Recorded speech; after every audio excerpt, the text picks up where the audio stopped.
सबसे पहले तो भारतीय जनता पार्टी के लोगों को जीत मिली है, उन्हें बधाई, और आशा करता हूं कि जो जनादेश दिल्ली की जनता ने उन्हें दिया है उसकी वो प्रतिपूर्ति करेंगे। और वे सब आम आदमी पार्टी के लाखों करोड़ों कार्यकर्ता जो अन्ना आंदोलन से आए, जिनके बहुत ही निश्चल, निष्पाप और बड़े भारत की राजनीति को बदलने के सपने की हत्या एक निर्लज्ज, नीच, मित्रहंता, आत्ममुग्ध और चरित्रहीन व्यक्ति ने की, उसके प्रति तो क्या संवेदना। दिल्ली को उससे मुक्ति मिली। और मैं ये जानता हूं कि अब जो आम आदमी पार्टी में लोग बच गए थे सत्ता के लोभ में, लालच में, पदों के लिए, उस पैसे के चक्कर में, वे सब भी अब वापस जाएंगे, लौटेंगे, कुछ अपने व्यवसायों में लौटेंगे, कुछ पार्टियों में चले जाएंगे। और पतन यहाँ से प्रारंभ हुआ है उन लोगों का। मेरे लिए कोई प्रसन्नता का और दुख का विषय नहीं है, मैं बीच में खड़ा हूँ। प्रसन्नता इस बात की है कि करोड़ों लोगों ने आशा लगाई थी, करोड़ों लोगों ने, लोग अपनी नौकरियां छोड़ के आए थे, व्यवसाय छोड़ के आए थे, दुश्मनियां ली थी लोगों ने, उन सब की हत्या एक आत्ममुग्ध आदमी ने, एक चरित्रहीन आदमी ने अपनी निजी महत्वाकांक्षाओं की पूर्ति के लिए की। उसको दंड मिला, ईश्वरीय विधान से दंड मिला। प्रसन्नता इस बात की भी है कि न्याय हुआ।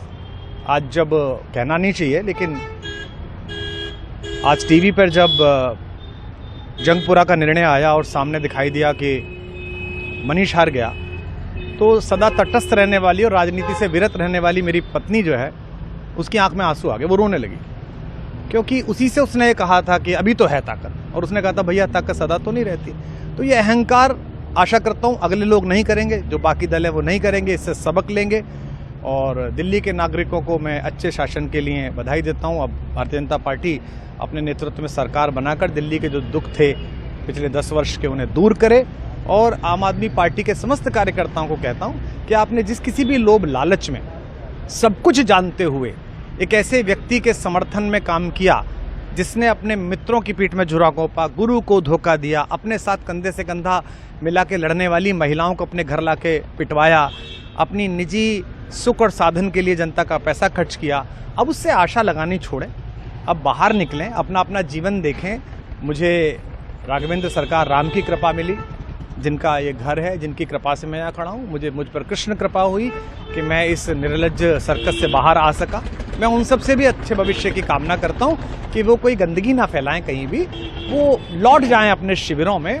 जिस तरह माधव को, कृष्ण को दूत देख कर भी भरी सभा में अट्टहास करने वाला दुर्योधन जो ये कहता था, सुचिग्रम नैव दास्यामि बिना युद्धे न केशवः, बिना युद्ध के 5 गांव भी नहीं दूंगा, आज वो अपनी सीटों के लिए तरस रहा है। और मुझे पता है कि इस दुर्योधन का अंत भी टूटी हुई जंघा के साथ बड़ा ही दारुण होगा, और भारतीय राजनीति एक कलंकित अध्याय के रूप में इस बौने दुर्योधन को और इसके दरबार के तमाम शकुनियों को याद करेगी। मैं उनकी मुक्ति की कामना करता हूं कि ईश्वर उन्हें इस दुख से बाहर निकाले, और समस्त लोगों को बधाई देता हूं कि चलिए अंततः न्याय हुआ।